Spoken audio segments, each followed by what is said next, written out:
Politicals media. ప్రస్తుతం విశాఖలో ఎండలు దంచి కొడుతున్నాయి. ఎండ తీవ్రతకి మనుషులే విలువెళ్ళపోతున్నారు. అలాంటిది పక్షుల పరిస్థితి ఏంటి? సో విశాఖలోని గ్రీన్ క్లైమేట్ అనే స్వచ్ఛంద సంస్థ ఈ వేసవిలో పశుపక్షాదులు ఏవైతే ఉన్నాయో వాటికి మంచినీటిని అలాగే వాటి తిండి కోసం గింజలను ఏర్పాటు చేసే కార్యక్రమాన్ని విశాఖలో నిర్వహిస్తుంది. సో పలు కళాశాలలు పాఠశాలల వద్దకు వెళ్ళి విద్యార్థులకు అవగాహన కల్పిస్తూ ప్రతి ఒక్కరూ వారి ఇంటి వద్ద మంచినీటిని పక్షుల కోసం ఏర్పాటు చేయాలని అవగాహన కల్పిస్తుంది. మన దగ్గర కొందరు ఈ సంస్థకు సంబంధించిన నిర్వాహకులు అలాగే విద్యార్థులు ఉన్నారు. వారిని అడిగి మరిన్ని విషయాలు తెలుసుకుందాం. जो अभी इतना गर्मी में जो बर्ड्स को पानी लगाना आपको कैसा लग रहा है? आपको अब क्या मैसेज देना चाहते हैं? वेल मैसेज मतलब मैं ये बता सकती हूँ, अपन जैसे अभी जनरेशन के लोग जो हम जैसे स्टूडेंट्स बहुत जन इतने बिज़ी हो गए अपन के अपने अपने कामों में, और हमें पता भी नहीं चल रहा है कि बाहर क्या चल रही है. मतलब इतना बिज़ी रह रहे हैं कि अब पढ़ो या जॉब करो इसी में पड़े हुए हैं. बट ऐसे जब सोशल इमर्शन के वजह से मतलब लोगों को पता भी चलता है कि कुछ अच्छा करना पड़ेगा हम लोगों को, कुछ और मतलब कुछ ज़्यादा ही करो. और उस ज़्यादा करने के लिए तुम्हें उतना भी टाइम देने की ज़रूरत नहीं पड़ रही है. मतलब जितना अभी हम सीखे हुए हैं इस सेमिनार में, we really felt so nice knowing that ठीक है हम कुछ अच्छे काम ऐसे भी कर सकते हैं. तो इसके वजह से अभी पानी देना, मतलब इतने छोटे छोटे पक्षियाँ जो रहते हैं उन्हें पता नहीं कहाँ से पानी मिल भी जाता है, कभी कभी मिल भी नहीं सकता है उन लोगों को, और इनके वजह से वो मर भी जा रहे हैं. And that is the reason we are not seeing that many species. मतलब अभी इतने कुछ हो रहा है तो everything is just going to end. मतलब कुछ नहीं मिल रहा. अभी कुछ नया बर्ड भी दिख रहा है तो it won't be surviving for at least past 1 year may be. तो इसके वजह से अगर कुछ अच्छा ऐसे हम करेंगे तो डेफिनेटली एक अवेयरनेस हम लोग शुरू कर सकते हैं. और उसके साथ साथ जब यंग जनरेशन इसमें ऐड हो जाएंगे तो they can boom the world, like being taking a good things to each and everyone. मतलब जैसे सस्टेनेबिलिटी होना चाहिए वैसे हो सकता है. आपने अभी अवेयरनेस हो गया ना, सो अभी आपका घर में पानी का ये रहेगा ना? नहीं, हाँ बिल्कुल बिल्कुल बिल्कुल. मैं वैसे भी मैं I am a very good pet lover. जैसे मेरे घर में ऑलरेडी है एक छोटू सा लैब डॉग, तो मैं उसके साथ बहुत खेलती हूँ, उसका बहुत ख्याल रखती हूँ. वैसे ही अभी उसके साथ साथ इन पक्षियों का भी ख्याल रखने के लिए बहुत कोशिश करूँगी. ధన్యవాద్. చెప్పండి మేడం, ఈ వేసవిలో ఈ పశుపక్షాదులకి మంచినీరు పెట్టాలని మీకు ఎందుకు అనిపిస్తుంది? మొట్టమొదటిసారిగా అంటే first of all green greetings everyone. వేసవి అనేది ప్రతి సంవత్సరం వస్తూనే ఉంటుంది, కానీ ప్రతి సంవత్సరము వేడి ఎక్కువ అవుతుంది. ఈ వెచ్చదనానికి వేడికి పశుపక్ష్యాదులు చాలా అరుదుగా ఉండడం జరుగుతుంది. అందువల్ల వాటి కొరకు మంచినీరు, ఆహారము ఏ విధంగా మనం ప్రొవైడ్ చేయగలము అనే కార్యక్రమము, చిన్న అవేర్నెస్ ప్రోగ్రామ్ మా ఇంటెగ్రల్ ఇన్స్టిట్యూట్ ఆఫ్ అడ్వాన్స్ మేనేజ్మెంట్లో గ్రీన్ క్లైమేట్ ఎన్జిఓ టీం వాళ్ళు వచ్చి అవేర్నెస్ క్రియేట్ చేశారండి. ఈ అవేర్నెస్ ద్వారా మా స్టూడెంట్సే కాకుండా మా కమ్యూనిటీలో ఉండే హౌస్ వైఫ్స్ వాళ్ళు కూడా వచ్చి మా పిల్లలతో మమేకమయ్యి ఈ కార్యక్రమాన్ని జయప్రదం చేశారు.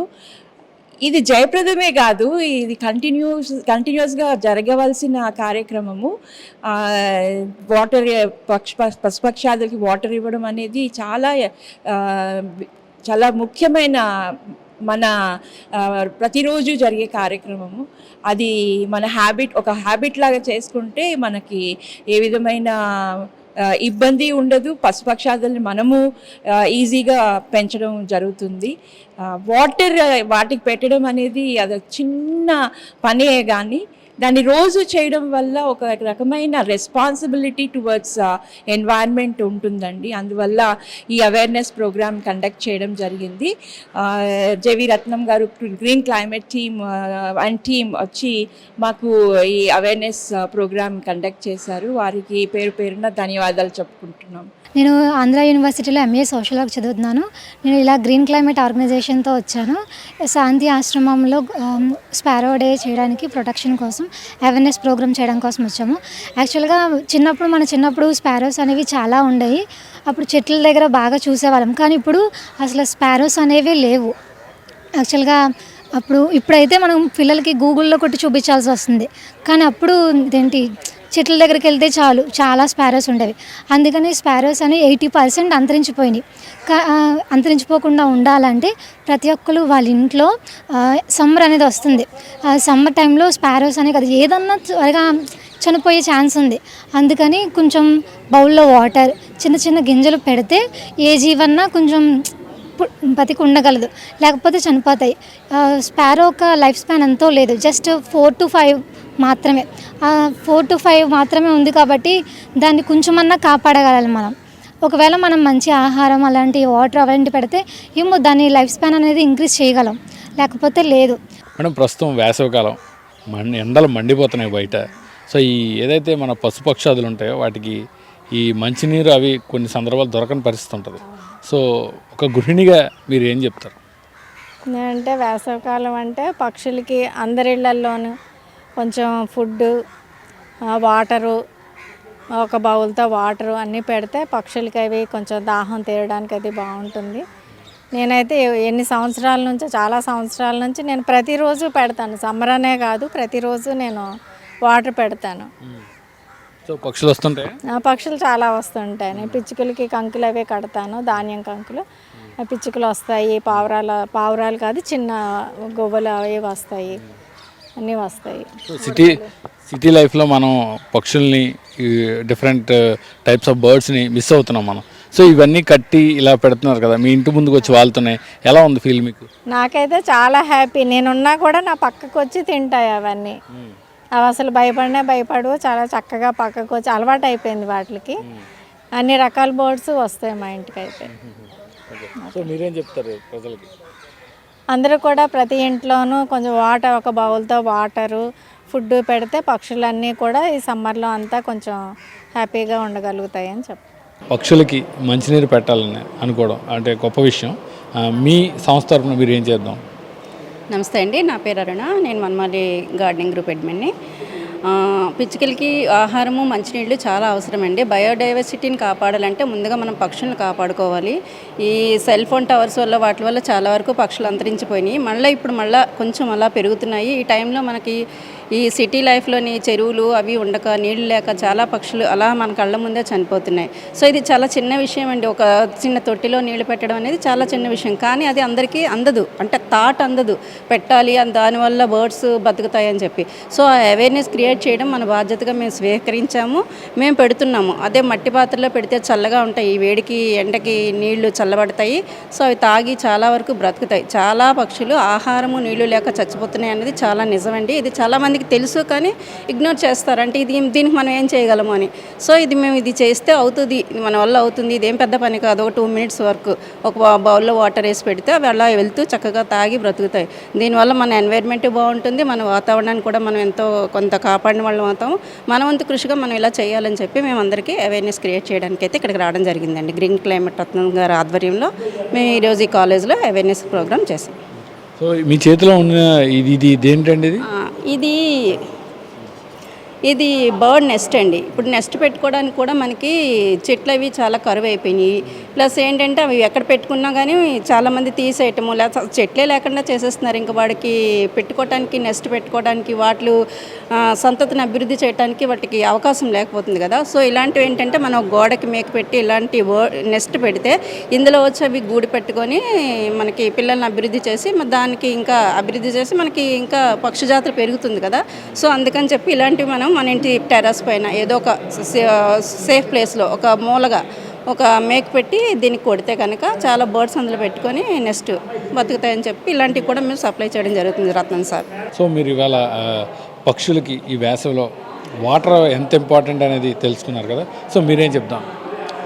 అందరికీ నమస్కారం. నా పేరు కేదాశ్రీ, ఆంధ్ర యూనివర్సిటీ పోస్ట్ గ్రాడ్యుయేట్ స్టూడెంట్ని. ఈరోజు ఈ ప్రోగ్రాంలో పక్షులకి మట్టి కుండల్లో వాటర్ పెట్టాలి అని చెప్పి మాకు చెప్పారు. సో నేను దానికోసం మాట్లాడాలనుకుంటే, యాజ్ ఎ హ్యూమన్ మనకి హైడ్రేటెడ్గా ఉండండి. డిఫారెస్టేషన్ చేయడం వల్ల గ్లోబల్ వార్మింగ్ పెరుగుతుంది, సమ్మర్ వస్తుంది, వేడికి మన బాడీ కండిషన్ కరెక్ట్గా ఉంచుకోవాలంటే మనం హైడ్రేటెడ్గా ఉండాలని మనం ఎంత అనుకుంటున్నాం, వాటికి ప్రాణమే, అవి ప్రాణం ఉన్నాయి, అవి తిరుగుతున్నాయి ఎండలో. సో వాటిని కూడా కొంచెం హైడ్రేటెడ్గా ఉంచాలి అంటే మనం బయట మన ఇంటి చుట్టూ ఒక 5 నిమిషాలు కూడా పట్టదు. ఆ 5 నిమిషాల పని మనకంటూ చూసుకొని ఒక మట్టి కుండల్లో వాటర్ పెట్టి మనం బయట పెట్టడం వల్ల వాటి ప్రాణం అవి మనం ఇంక వాటికి దగ్గరికి వచ్చి తినిపించే అవసరం లేదు, అవే వచ్చి తింటూ వెళ్తాయి. ఈరోజు అలాగనే ధాన్య కంకులు ఎలా అల్లాలి అని కూడా నేర్పించారు. దానివల్ల ఏంటంటే వాటర్ ఎంత యూస్ఫుల్లో ఫుడ్ కూడా అంతే యూస్ఫుల్ సర్వైవ్ అవ్వడానికి. సో ఆ ఫుడ్ గ్రెయిన్స్ అనేవి వాటి ఫీడ్ చేసుకోవడానికి యూస్ చేసుకుంటారు. అండ్ వాటికి కాపాడాల్సిన బాధ్యత మనకేంటి అని ఎవరైనా క్వశ్చన్ చేయొచ్చు. దానికి కూడా నేను ఆన్సర్ చెప్తాను. పక్షులలో పిచ్చుకలు మనం తీసుకుంటే ఈరోజు మనం తినే ప్రతి ఫుడ్ కెమికల్ అవుతుంది. సో పిచ్చుకలు అనేవి మన ఫుడ్ గ్రెయిన్స్లోనే ఇన్సర్ట్స్ కానీ పెస్టిసైడ్స్ ఏవైతే ఉన్నాయో అవి వాటి ఫుడ్గా తీసుకొని అవి తిని అవి ఫీడ్ చేసుకొని అవి బతుకుతాయి. దానివల్ల మనకేంటి యూజ్ అంటే ఒక బెస్ట్ క్రాప్ వస్తుంది, ఒక మంచి ఫుడ్ అనేది మనం ఒక నేచురల్ ఫుడ్ అనేది మనం తీసుకుంటున్నాము. దానివల్ల మన హెల్త్ రిటర్న్ ఇంకా అన్ని సైకిల్ అనమాట, ప్రతిదీ రిటర్న్ మనకే వస్తుంది. ఈరోజు మనం కాపాడితే బై ఫ్యూచర్ అవి మనకు కాపాడతాయి. సో దయచేసి మీ 24 hours ఒక 5 minutes తీసుకొని వాటి కోసం ఒక బౌల్ ఆఫ్ వాటర్ పెట్టడం, ఒక గ్రెయిన్స్ అవి కొంచెం పెడితే మనం ఒక 5 నిమిషాలు మనం కేటాయించే పని బై ఫ్యూచర్ మన ప్రాణం కాపాడేంత వరకు కూడా వెళ్ళొచ్చు. ఈరోజు మీ ప్రాణం మీ చేతుల్లో ఉంది. మీరు ఒక అడుగు ముందుకేస్తారని నేను కోరుకుంటున్నాను. నేను వేసాను ఒక అడుగు, మీరు కూడా నాతో పాటు అడుగేస్తారని కోరుకుంటున్నాను. చెప్పండి సార్, మీ గ్రీన్ క్లైమేట్ ఆర్గనైజేషన్ ద్వారా ఈ పశుపక్షాదులకు మంచినీరు పెట్టాలన్న ఆలోచన అసలు ఎందుకు మీరు మొదలుపెట్టారు ఏంటి? యాక్చువల్గా వైజాగ్లో 2000 సంవత్సరంలో మే నెలలో విపరీతంగా పక్షులు చచ్చిపోవడం చూసాం. 2000 నుంచి 2004 వరకు కంటిన్యూగా కరువు కాలం అయిపోయింది, వర్షాలు లేవు. ఆ టైంలో చాలా ఎక్కువ పక్షులు చచ్చిపోవడం అన్నీ చూసిన టైంలో మనము వీటికి ఎక్కువగా గూళ్ళు పెట్టాలి, నీళ్లు పెట్టాలని ఆలోచన చేసి పిచ్చుకల కోసం గూళ్ళు పెట్టడం కానీ ధాన్యం కంకులు గుత్తులు పెట్టడం కానీ మొదలెట్టాం. అలాగే 2000లో మనం దాదాపుగా ఒక 10,000 బౌల్స్, మట్టి బౌల్స్ విద్యార్థుల ద్వారా పెట్టించి చాలా పక్షులను కాపాడటం జరిగింది. ఆ తర్వాత ఏంటంటే ఈ పక్షులను మనం కాపాడదామని ఆలోచన చేస్తున్నప్పుడు ఇక్కడ ఎంవిపి కాలనీలో అరుణ అనే ఆవిడ వచ్చి మా దగ్గర ధాన్యం కంకులు గుత్తులు ఉన్నాయి, మీరు ఉపయోగిస్తారా అంటే వెంటనే ఇచ్చామని అడిగి అవి తీసుకుని ఒక 5,000 గుత్తులు సిటీలో విద్యార్థుల చేత వాళ్ళ ఇళ్ళకాడ కట్టింపించాం. ఆ తర్వాత కాలంలో ఈ పిచ్చుకల కోసం పక్షుల కోసం చేయడం అనే క్యాంపెయిన్ అనేది చాలా ఎక్కువగా చేస్తూ వచ్చాం. ఈరోజు మనం పరిశీలిస్తే 2,80,000 పిచ్చుక గూళ్ళు ఏర్పాటు చేసాం. 6 లక్షల వరకు పక్షులకి మట్టి పాత్రలు గడిచిన 25 ఏళ్ళుగా ఏర్పాటు చేయడం జరిగింది. ఈరోజు ప్రతి ఏటా దాదాపుగా 5,000 ధాన్యం కంకులు గుత్తులు పెడుతూ వచ్చాం 2000 నుంచి. ఈ ఏడాది మాత్రం మేము దాదాపుగా 25,000 గుత్తులు పెట్టేందుకు ఏర్పాట్లు చేస్తున్నాము. ఆల్రెడీ ఇప్పటికి 10,000 కంకుల గుత్తులు ఏర్పాటు చేయడం జరిగింది. 10,000 వరకు వాటర్ బౌల్స్ పెట్టడం జరిగింది. ఇంకో 15,000 వరకు వాటర్ బౌల్స్ పెట్టే ఆలోచనలో ఉన్నాము. అలాగే ఒక 10,000 వరకు పిచ్చుక గూళ్ళు ఏర్పాటు చేయడానికి తయారు చేయిస్తున్నాం. ఉత్తరాంధ్రలో చాలా చోట్ల ఉన్న కుమ్మరుల చేత తయారు చేస్తున్నాం. ఈ పిచ్చుక గూళ్ళు అన్నీ వచ్చిన తర్వాత అవి కూడా ఏర్పాటు చేయడం జరుగుతుంది. ఇప్పటికీ దాదాపుగా 26,000 మంది విద్యార్థులకి అవగాహన అన్నది ఈ గడిచిన 3 నెలల్లో నిర్వహించాం.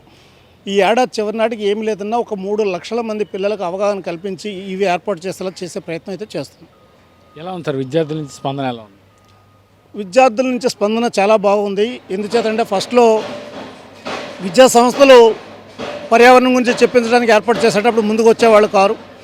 ఈరోజు మనం చూస్తుంటే చాలా ఎక్కువ విద్యా సంస్థలు ముందుకు వచ్చేసి మన చేత ఈ పిచ్చుక గూళ్ళు ఏర్పాటు చేయించడం, బౌల్స్ ఏర్పాటు చేయించడం, ధాన్యం కంకులు గుత్తులు ఏర్పాటు చేయడం జరుగుతుంది. అంతేకాకుండా చాలామంది ఈరోజు ధాన్యం కంకుల గుత్తులు తయారు చేయడానికి విద్యా సంస్థలు ముందుకు వస్తున్నాయి. చాలా విద్యా సంస్థలు వచ్చి మన చేత ఈ ధాన్యం కంకులు గుత్తులు తయారు చేయించడం అన్నది ట్రైనింగ్ అన్నది పెట్టిస్తున్నారు. ఈరోజు మనకి దాదాపుగా 50 మంది విద్యార్థులు ఈ IIM PGDM బిజినెస్ స్కూల్లో ట్రైనింగ్ అయ్యారు. సో ఇలాగా ప్రతిరోజు ఎక్కడో చోట ఏదో ఒక విద్యా సంస్థకి వెళ్ళి 50 నుంచి 100 మంది చొప్పున ట్రైనింగ్ అనేది ఇస్తున్నాము. ఈ ట్రైనింగ్ వల్ల చాలా ఎక్కువ మంది తయారు చేసే అవకాశం వస్తుంది. ఈరోజు మనం విశాఖ మహానగరంలో చూస్తే ధాన్యం కంకులు గుత్తులు తయారు చేసే వాళ్ళే దాదాపుగా ఒక 1000 మందికి పైగా తయారయ్యారు. వాళ్ళంతా తయారు చేస్తున్నారు. చాలా ఎక్కువ మంది వనమాలి CTC గ్రూప్లో వాళ్ళు తయారు చేస్తున్నారు. మిగతా ఎవరైతే ఇళ్ల పైకప్పుల మీద వ్యవసాయం చేయడానికి ముందుకు వచ్చి చేస్తున్నారో వాళ్ళంతా కూడా ఖాళీ టైంలో ధాన్యం కంకులు గుత్తులు వాళ్ళ ఊర్ల నుంచి తీసుకొచ్చి తయారు చేసి పెట్టడం అనేది జరుగుతుంది. ఇది ఒక ఉద్యమంలో ముందుకెళ్తూ ఉంది. ఈ గ్రీన్ క్లైమేట్ సంస్థ ద్వారా ఎంతోమంది విద్యార్థులకైతే చైతన్యం కల్పిస్తున్నామని చెప్తున్నారు. సాధారణంగా ప్రతి ఒక్కరు కూడా తమ ఇంటి వద్ద ఒక బౌల్లో తాగే నీటిని పెట్టడం ద్వారా పక్షులు ఏదైతే ఈ వేసవిలో మండే వేసవిలో సాధారణ మనుషులే బయటికి వెళ్ళి ఇంటికి రావాలంటే ఎంతో ఇబ్బంది పడే పరిస్థితి ఉంది. అలాంటిది ఆకాశంలో ఎగిరే పక్షులు ఎండ వేడిమికి తట్టుకోలేక చనిపోతున్న పరిస్థితిని చూస్తున్నాం. సో ప్రతి ఒక్కరు కూడా ఈ స్టోరీ ద్వారా పొలిటికోస్ ఛానల్ ద్వారా మనం ఇచ్చే మెసేజ్ ఏంటంటే ప్రతి ఒక్కరూ తమ ఇంటి వద్ద ఒక ప్రత్యేకమైన బౌల్లో వాటర్ను పెట్టి పక్షులకు నీటిని అందిస్తే పర్యావరణానికి ఎంతో మేలు చేసిన వారు అవుతామని ఈ సందర్భంగా చెప్తున్నాం.